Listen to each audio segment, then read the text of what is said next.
أعوذ بالله من الشيطان الرجيم بسم الله الرحمن الرحيم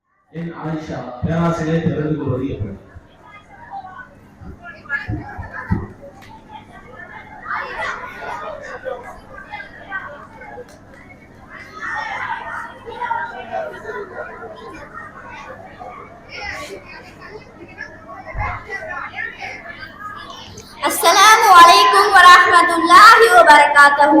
பேராசையின்றி தவிர்த்துக் கொள்வது எப்படி என்ற தலைப்பில் நான் உங்கள் முன் உரையாற்ற வந்துள்ளேன். எது ஆசை, எது பேராசை? பேராசையினால் ஏற்படும் பாதிப்பு என்ன?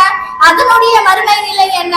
இரண்டுக்கும் மத்தியிலேயே உள்ள வித்தியாசத்தை அறிந்து வைத்திருக்கும் மக்கள் கூட பேராசையின்றி விலக்கிக் கொள்ளும் வித்தையை அறியாமல் இருப்பது சரியாதானா?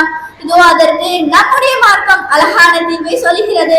அல்ஹாக்கும் தகாசுர் ஹத்தா ஸுர்துமுல் மகாபிர். இதனுடைய பொருள், நீங்கள் மன்னர்களை சந்திக்கும் வரை ஒருவருக்குள் செல்வத்தை பெருக்கிக் கொள்வது அது உங்கள் திசையை திருப்பிவிட்டது. அல் குர்ஆன் 102வது அத்தியாயத்தில் 1வது வசனத்திலும் 2வது வசனத்திலும் அல்லாஹ் கூறி காட்டுகின்றான். இந்த வசனத்திற்கு நபி ஸல்லல்லாஹு அலைஹி வஸல்லம் அவர்கள் விளக்கத்தை கூறியிருக்கிறார்கள். நபி ஸல்லல்லாஹு அலைஹி வஸல்லம் அவர்கள் மன்னர்களை சந்திக்கும் வரை ஒருவருக்குள் செல்வத்தை பெருக்கிக் கொள்வது அது உங்கள் கவனத்தை திசை திருப்பி விட்டது என்று தொடங்கும் 102வது அத்தியாயத்தை ஓதிக்கொண்டிருந்த போது அவர்களிடம் நான் சென்றேன். அப்போது அவர்கள், ஆதமின் மகனே, எனது செல்வம் எனது செல்வம் என்றார்கள். ஆதமின் மகனே, நீ உண்டு கழித்ததையும் உடுத்து கிழித்ததையும் நீ தர்மம் செய்து மிச்சப்பட்டதையும் தவிர உனது செல்வத்தில் உனக்கு உதித்தது என்று கேட்டார்கள். இதை அப்துல்லாஹ் பின் அஸ்கிராஹ் அலி அவர்கள் அறிவிக்கின்றார்கள். இன்னும் இதற்கு மற்றொரு அழகிய உதாரணத்தையும் அல்லாஹ்வுடைய தூதர் அவர்கள் சொல்லியிருக்கின்றார்கள். ஆதமின் மகனுக்கு தங்கத்தால் அவன் நீரோடிருந்தால் தனக்கு 2 நீரோடுகள் இருக்க வேண்டும் என்று அவன் ஆசைப்படுவான். அவனுடைய வாயில் மண்ணை மன்னத்தை தவிர வேற எதுவும் இருப்பாது.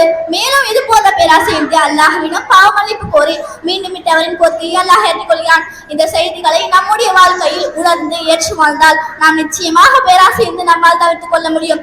ஏனென்றால் பேராசை கூடிய ஒவ்வொருக்கும் இந்த உலக வாழ்க்கை எதுவும் நமக்கு சொந்தம் கிடையாது.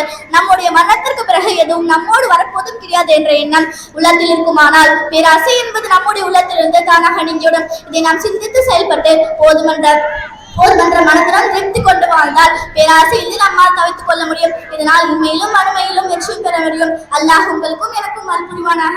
அஸ்ஸலாமு அலைக்கும் வரஹ்மத்துல்லாஹி வபரகாத்துஹு.